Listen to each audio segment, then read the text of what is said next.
ಅನುದಾನ ಕಾರ್ಯಕರ್ತರಿಗೆ ಪರಿಷತ್ ಮಟ್ಟದ ಸುಳಿವು ಕೊಟ್ಟಿದ್ದಾರೆ ಡಿಸಿಎಂ ಡಿಕೆ ಶಿವಕುಮಾರ್. ಹೈಕಮಾಂಡ್ ಜೊತೆ ಪರಿಷತ್ ನಾಮನಿರ್ದೇಶನದ ಬಗ್ಗೆ ಚರ್ಚೆ ಮಾಡಿದ್ದಾರೆ. 2ನೇ ಬಾರಿ ಮಾತುಕತೆ ನಡೆಸಿ ಆಕಾಂಕ್ಷಿಗಳ ಪಟ್ಟಿಯನ್ನ ಕೊಡ್ತೇವೆ. ಮತ್ತೊಮ್ಮೆ ಚರ್ಚೆ ಬಳಿಕ ಪರಿಷತ್ ಪಟ್ಟಿಯನ್ನ ಬಿಡುಗಡೆ ಮಾಡ್ತೀವಿ.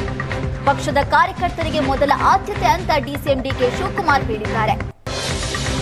ದೆಹಲಿಗೆ ಪ್ರವಾಸ ಬೆಳೆಸಿದ್ದಂತ ಸಂದರ್ಭದಲ್ಲಿ ಸಿಎಂ ಮತ್ತು ಡಿಸಿಎಂ ಇಬ್ಬರೂ ಕೂಡ ಪಕ್ಷದ ವರಿಷ್ಠರ ಜೊತೆ ಮಹತ್ವದ ಚರ್ಚೆ ನಡೆಸಿದ್ದಾರೆ.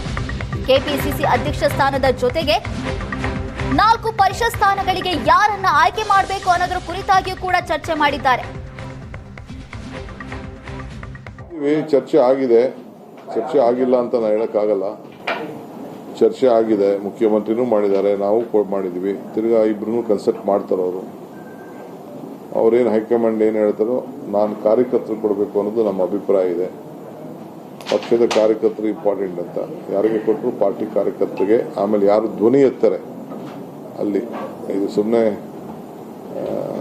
ಯಾರಿಗೋ ಅನ್ಎಂಪ್ಲಾಯ್ಮೆಂಟ್ ಕೊಟ್ಟಂಗೆ ಆಗಬಾರ್ದು. ನಮಗೆ ಕೌನ್ಸಿಲಲ್ಲಿ ಮಾತಾಡೋಂಥ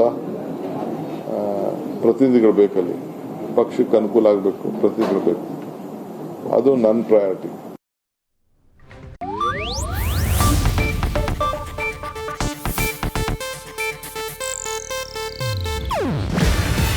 ಇದು ಏಷ್ಯಾನೆಟ್ ನ್ಯೂಸ್ ನೆಟ್ವರ್ಕ್ ಪ್ರಸ್ತುತಿ. ನೀವು ನೋಡ್ತಿದ್ದೀರಾ ಏಷ್ಯಾನೆಟ್ ಸುವರ್ಣ ನ್ಯೂಸ್.